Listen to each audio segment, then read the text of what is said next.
A slum girl was funded by her rich second-generation boyfriend's mother, but was ridiculed by her boyfriend in a drunken state as being cheap. I endured humiliation and gave up a place at a top university. I bided my time and joined his family's company. From a low-level assistant to a core executive, I planned carefully, stepping on his past contempt. When he suddenly regretted and begged for reconciliation, I was already at a height he could not reach, coldly watching him pay the price for his arrogance. In the end, he was completely defeated in the commercial game I designed, and his family business changed hands. Jessica, are you crazy? My roommate Chloe's voice was so sharp it felt like it would pierce my eardrums. That's Columbia University's full scholarship direct Ph.D. program. So many people are fighting for it, and you're just giving it up like that? I calmly closed my laptop. The draft email with the confirmation of rejection still remained on the screen. Yes, I've thought it through. Thought what through? Chloe suddenly sat up in bed,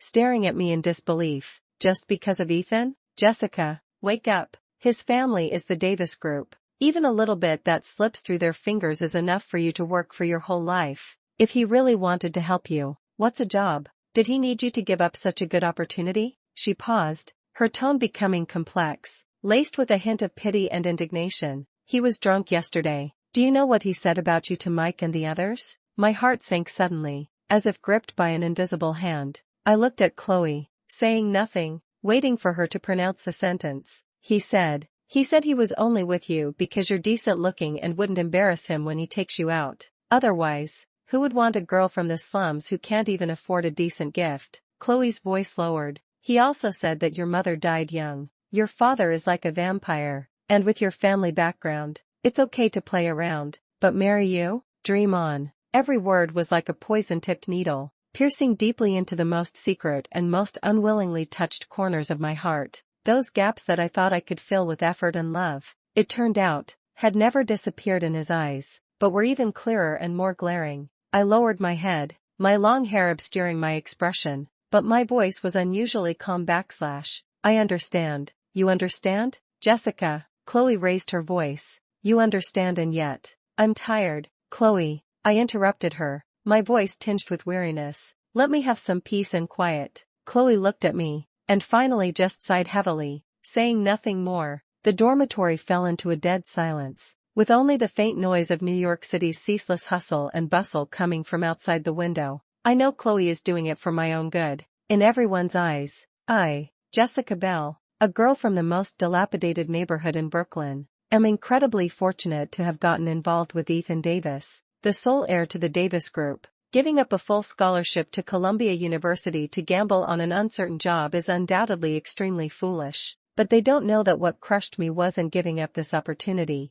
but Ethan's words. Having fun is okay, but marrying you is a pipe dream. My encounter with Ethan was itself full of dramatic class overtones. It was at the freshman orientation party. I was wearing faded jeans and the cheapest white t-shirt, in a setting of elegant clothes and gatherings of famous brands. Like a clumsy bison that strayed into a porcelain shop. I was uneasy and just wanted to find a corner to hide in until the party was over. Ethan took the initiative to come and talk to me. He was wearing a well-tailored designer shirt, his smile dazzling, like a luminous body. Hey, new face? I'm Ethan. I remember I was so nervous that I couldn't even speak clearly, just stuttering my name. Later I learned that the reason he noticed me was because he made a bet with his friends to chat up the girl who looked most out of place in the whole place. And I, unfortunately, became that bet. But this didn't prevent the start of our relationship. Ethan showed great interest in me, taking me to skip classes and experience the luxurious life I had never imagined: high-end restaurants, private yachts, and VIP previews of art exhibitions. Behind all of this was my embarrassing background.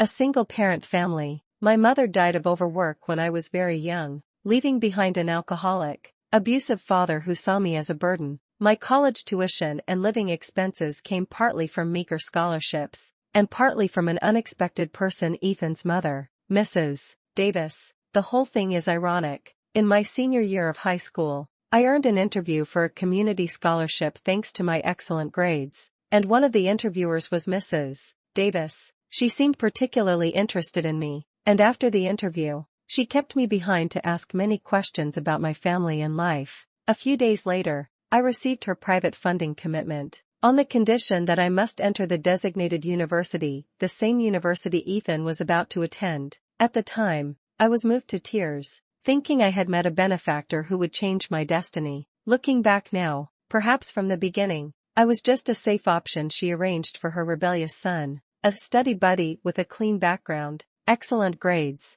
and who seemed to have a positive influence on Ethan, but could never truly step into the Davis family. Ethan was a habitual truant, and I had practically become his personal tutor. I would sign him in, organize his notes, and even drag him out of bed on mornings when he was hungover and escort him to class. "Jessica," he said once, rubbing his sleepy eyes and looking at my spread-out notes, suddenly smiling, "you're so good to me. Do you like me?" I was stunned, my cheeks burning. He saw my reaction, and his smile deepened, with a hint of playfulness. "Be with me, Jessica. Although I won't marry you, as long as you're with me, I won't mistreat you." That was the first time I clearly felt the distance between us. He wasn't confessing his love. It was more like issuing an act of charity. At that moment, I almost wanted to turn around and leave, but looking at his matter-of-course expression, looking at the world he represented behind him, a world that was out of my reach, I hesitated. My mother's last words, grasping my hand before her death,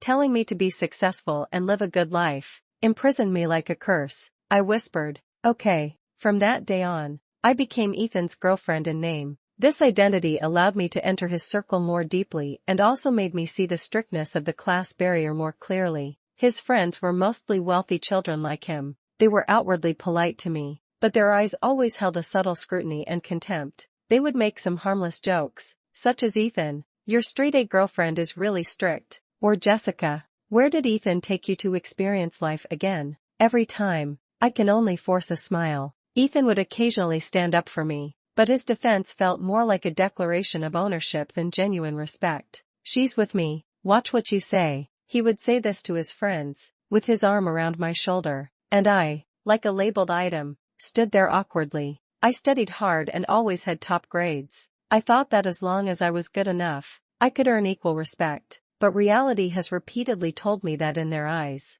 I am first and foremost the poor girl Ethan is with, and only then am I myself. My relationship with Ethan was maintained in this subtle and unequal atmosphere. It wasn't until something happened in our junior year that seemed to turn things around in our relationship. That night, Ethan took me to an underground bar for a friend's birthday party. The environment was noisy and chaotic, filled with alcohol and hormones. Ethan had too much to drink and got into an argument with someone who looked like a thug. The other side had more people, and it looked like a fight was about to break out. In the chaos, I don't know who picked up a beer bottle and smashed it over Ethan's head. Almost instinctively, I lunged forward and stood in front of Ethan. The sound of breaking glass and the intense pain came at the same time, and the warm liquid instantly blurred my vision. I only remember Ethan's panicked face and his trembling arms as he carried me out of the bar. I had 5 stitches in the hospital, and a faint scar remained on my forehead. Ethan's attitude changed noticeably from that day on. He no longer ordered me around like before, but became considerate and even a little cautious. He came to the hospital to be with me every day, fed me himself, and helped me treat the wound. After being discharged from the hospital, he was even more inseparable from me. When his friends saw me again, their eyes changed from the previous contempt to surprise and a hint of awe. After all, getting injured to save him was probably an unimaginable feat in their circle. Our relationship seemed to heat up rapidly after that incident. Ethan began to take me to formal gatherings of his family or circle more frequently. I tried to learn the etiquette of high society, wearing the expensive dresses he chose for me, trying to play the role of a qualified female companion, but that feeling of incompatibility never disappeared. Once, at a charity dinner, a wealthy woman recognized me. She was the mother of a child I used to tutor. She looked at me in surprise, holding Ethan's arm, and then said in a tone of realization and disdain, "Oh, I remember, you're that, the tutor?" The surroundings instantly quieted down, and several probing gazes fell on me. My cheeks were burning hot, and I was so embarrassed that I wanted to find a hole to crawl into. Ethan frowned, put his arm around my waist, and said with obvious displeasure, "Madam, this is my girlfriend, Jessica Bell." The lady smiled awkwardly and stopped talking, but the contempt in her eyes pierced my heart like a needle. Ethan defended me, but I didn't feel grateful at all. Instead, a deeper sense of powerlessness surged within me. no matter how hard I try, no matter how much Ethan seems to care about me. In the eyes of these people, I will always be the underprivileged girl who needs to be supported and protected. My value seems to be entirely dependent on Ethan's recognition. On the way back that night, I didn't say a word. Ethan noticed my mood. He stopped the car on the side of the road, turned to look at me and said, "Jessica, don't mind what those people say, they're just jealous." I looked at him and suddenly felt very tired. I asked him, "Ethan, if I hadn't met you, without your mother's help, where would I be now?" He paused, seemingly not expecting me to ask that. He thought for a moment and said, "Maybe, still struggling in some community college, or working as a waiter in a restaurant." His tone was calm, as if stating a fact. At that moment, something that had been tightly wounded inside me completely snapped. So, in his heart, if I didn't rely on his family, that would be my only ending. He never truly saw my efforts and abilities. All he saw was a Cinderella who needed to be saved. The university graduation season is coming. A full scholarship Ph.D. offer from Columbia University and an internship offer from a subsidiary of the Davis Group are both in front of me. Everyone thought I would choose the former without hesitation, including Ethan. "Jessica, Columbia, that's the dream of so many people," Ethan excitedly planned. "We can go to New York together, and I will rent you a big apartment near the school." "We can, Ethan," I interrupted him, looking into his eyes, and said word by word, "I'm not going to Columbia." The smile froze on his face. "Why?" "I don't want to follow you anymore." I took a deep breath. "Let's break up." Ethan's expression changed from astonishment to disbelief, and finally to anger. "Break up? Jessica, say that again? Just because of that stupid woman's words at the dinner party tonight?" "No, it's not because of her." I shook my head. "It's because of myself." "Yourself? What's wrong with yourself?" Ethan's voice rose sharply. "Do you think I haven't done enough for you? What do you want? Recognition? Jessica, I've said before, what I want, you can't give." I looked at him calmly. "Ethan, I want equal respect. I want to stand on my own 2 feet with my own abilities, instead of living forever in your halo and the sympathy of others." "What nonsense are you talking about?" Ethan seemed a little agitated. "When have I not respected you? Does it matter what those people think? Shouldn't we just be together?" "It's very important." I looked at him. "To me, it's very important." He probably never thought that I would take the initiative to break up. In his opinion, everything I have was given by the Davis family. What qualifications and confidence do I have to leave him? "Jessica, stop it." He tried to soften his tone, reaching out to pull me. "I know you've been wrong today. I'll pay attention in the future, and I won't let you." I dodged his hand. "Ethan, I'm serious." He looked at my resolute eyes. The impatience on his face gradually disappeared, replaced by a cold scrutiny. "So, you planned this long ago? Dump me as soon as you get your diploma?" I didn't explain. I knew that with his pride and way of thinking, he would only think that I was ungrateful, and that I was kicking away the ladder after using him. "Okay, very good," Ethan sneered. "Jessica Bell, don't regret it." After speaking, he started the car and sped away, leaving me alone under the empty street lamp. At that moment, I didn't feel sadness, but instead an unprecedented sense of relief. It was like a heavy shackle that had been on me was finally removed. I didn't accept the Columbia University offer, nor did I go to the Davis Group's subsidiary. I submitted countless resumes and attended countless interviews. With my excellent grades and rich social practice experience, although much of it was thanks to Ethan, the ability improvement during the process was real. I finally got offers from several well-known companies. One of them was shockingly the headquarters of the Davis Group, the core enterprise personally managed by Ethan's mother. Everyone thought I was crazy, abandoning the easy path to squeeze into the most difficult one. And in my ex-boyfriend's company, only I knew that this was the road I had to take. I want to prove that without Ethan, without the halo of the Davis family, I, Jessica Bell, can still rely on my own ability to make a name for myself in this city that worships elites and wealth. Moreover, I want to prove it to them in the place they are most proud of. The process of joining the Davis Group headquarters was smoother than I imagined.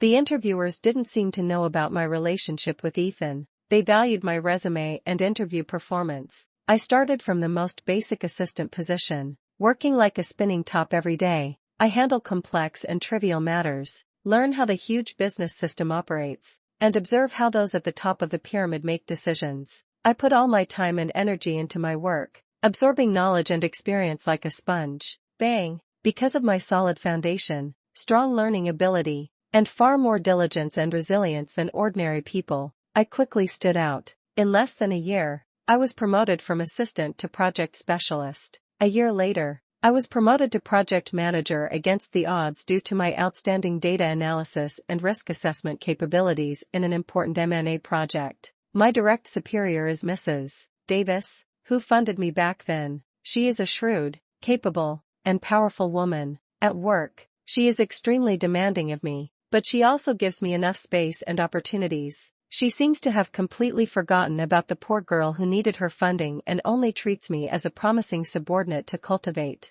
This kind of purely ability-based recognition is what I have always longed for. Just as my career was taking off, Ethan came back. Instead of going abroad for further studies as planned, he was forcibly arranged by Mrs. Davis to the company headquarters after playing enough outside, under the guise of training before inheriting the family business. He was assigned to the department I was in, and his position was even one level lower than mine. Our paths crossed again during a department meeting. As I stood at the front as the project manager, reporting on the project's progress, I saw Ethan sitting in the corner of the conference room. He had changed somewhat, losing some of his youthful exuberance and gaining a bit more composure, but the look in his eyes was full of complex emotions, surprise, curiosity, and a hint of almost imperceptible resentment. He stopped me after the meeting. "Jessica," he said, looking at me, his voice a little dry, "I never thought I'd see you here. I didn't expect Mr. Davis to condescend to visit our little department."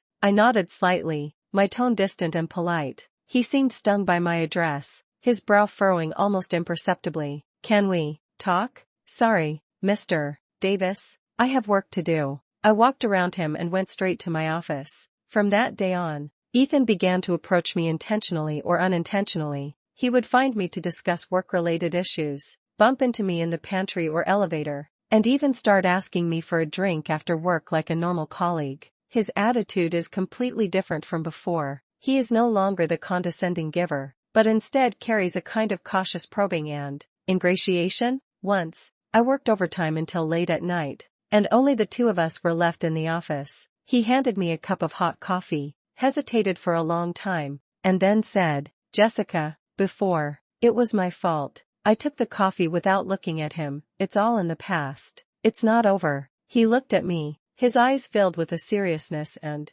remorse that I had never seen before. "Chloe told me about you giving up Columbia University, and those awful things I said that day when I was drunk." So, Chloe told him after all. "That's fine. I know those words were hurtful." Ethan's voice was a little low. "I was such an asshole back then, spoiled, thinking I was superior. I didn't realize those words would cause you so much harm." I held the coffee, the warmth of the cup spreading through my fingertips, but my heart was ice cold. Hurt? It was more than just hurt. It was a complete denial of my personality and dignity. "So?" I raised my head, looking at him calmly. "Are you done apologizing?" He choked a little on my calmness, seemingly not expecting me to react this way. He probably thought I would be excited, would question him, would cry. "Jessica, He seemed to want to say something, but it ultimately turned into a sigh. "I know it's too late to say anything now, but, seeing how excellent you are now, I'm really happy for you."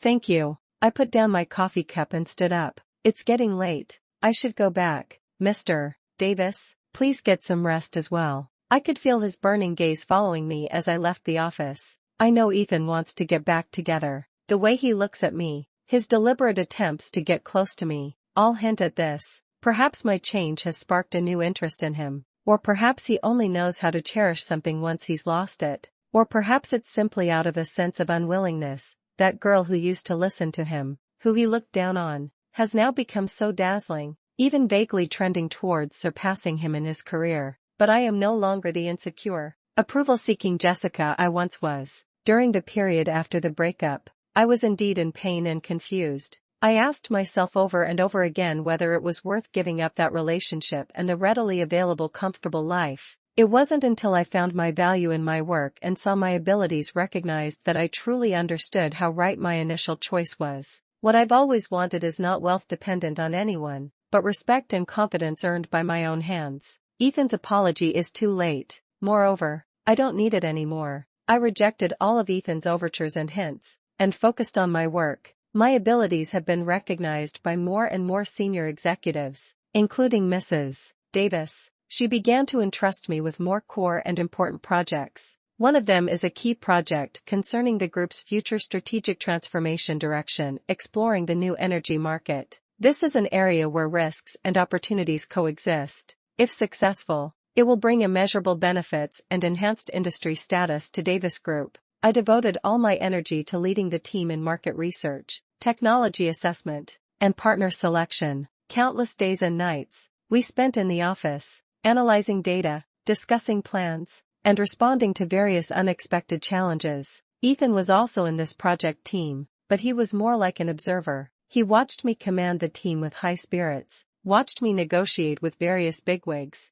and watched me calmly handle one crisis after another. The emotion in his eyes gradually changed from initial unwillingness to shock, and then, admiration. As the project reached a critical stage, we needed to bring in a key technology partner. 2 companies made it to the final shortlist. One was a well-established energy giant with strong strength, and the other was a technology-leading but smaller emerging technology company. There were differing opinions within the board of directors, represented by some conservative directors. They tended to choose the more secure established giant, but I advocated for cooperation with the emerging technology company, because I saw the disruptive nature of their technology and its huge potential for the future. Mrs. Davis remained neutral on this decision and handed over the final evaluation report and decision-making power to me. This is a huge trust, but also a huge pressure. Ethan found me the night before I was about to submit the final report. Jessica, he stood at my office door with a complicated expression. Can I talk to you? If it's about the project, let's talk about it during work hours. I didn't even look up, continuing to stare at the data on the computer screen. It's not about the project. He walked in and closed the door. It's about us. I finally looked up at him. Mr. Davis, I don't think there's anything for us to talk about besides work. Don't call me Mr. Davis. He seemed a little agitated. Jessica, I know I was a jerk before. I'm sorry, but people can change. Now how you are now is none of my business. I interrupted him. If you want to tell me that you regret it and want to start over, then my answer is no way. Why? He stepped forward and stared intently into my eyes. Just because of what I said before? I already apologized. What else do you want? Not because of those words, Ethan. I stood up and walked to the window, watching the traffic flowing below. It's because of myself. I am no longer the Jessica who needed to depend on you and needed your approval to survive. I have my own career, my own goals, my own life, and you are not in my future plans. Your future plans? He sneered. Your future plan is to stay in my mother's company and prove yourself? And then what? Show off your success to me? I don't need to show off to anyone. I turned around and looked at him calmly. I'm just doing what I want to do. As for staying here, Davis Group is indeed a good platform, but it's not my only option. My words seemed to irritate him. What do you mean? You want to leave? Maybe, I said, when I feel this platform is no longer suitable for me. Ethan's face turned ugly. He probably never thought that one day I would regard Davis Group merely as a platform, a place that I could leave at any time. Jessica, he took a deep breath, his tone almost pleading, give me another chance, okay? I will prove to you that Ethan, I interrupted him again, my tone decisive. It's over between us a long time ago. It ended the moment you said, having fun is okay, marrying you is a dream, After speaking, I didn't look at him again, picked up the files on the table, and left the office directly. I knew that at this moment, I had completely cut off the past. Finally, I submitted a report supporting cooperation with the Emerging Technologies Company, detailing the reasons and risk control plan. Mrs. Davis studied my report carefully and ultimately adopted my recommendation. This decision caused quite a stir in the board of directors, but it also injected new vitality into Davis Group. As it turned out, my choice was the right one. The collaboration with the Emerging Technology Company was very successful, and Davis Group took the lead in the new energy field, with its stock price soaring all the way. I was also officially appointed as the group's vice president due to the huge success of this project, in charge of the new energy business sector, becoming the youngest female executive in Davis Group's history, standing in the office on the top floor of the group headquarters. Overlooking the city that once made me feel small and humble, my heart was filled with emotions. As for Ethan,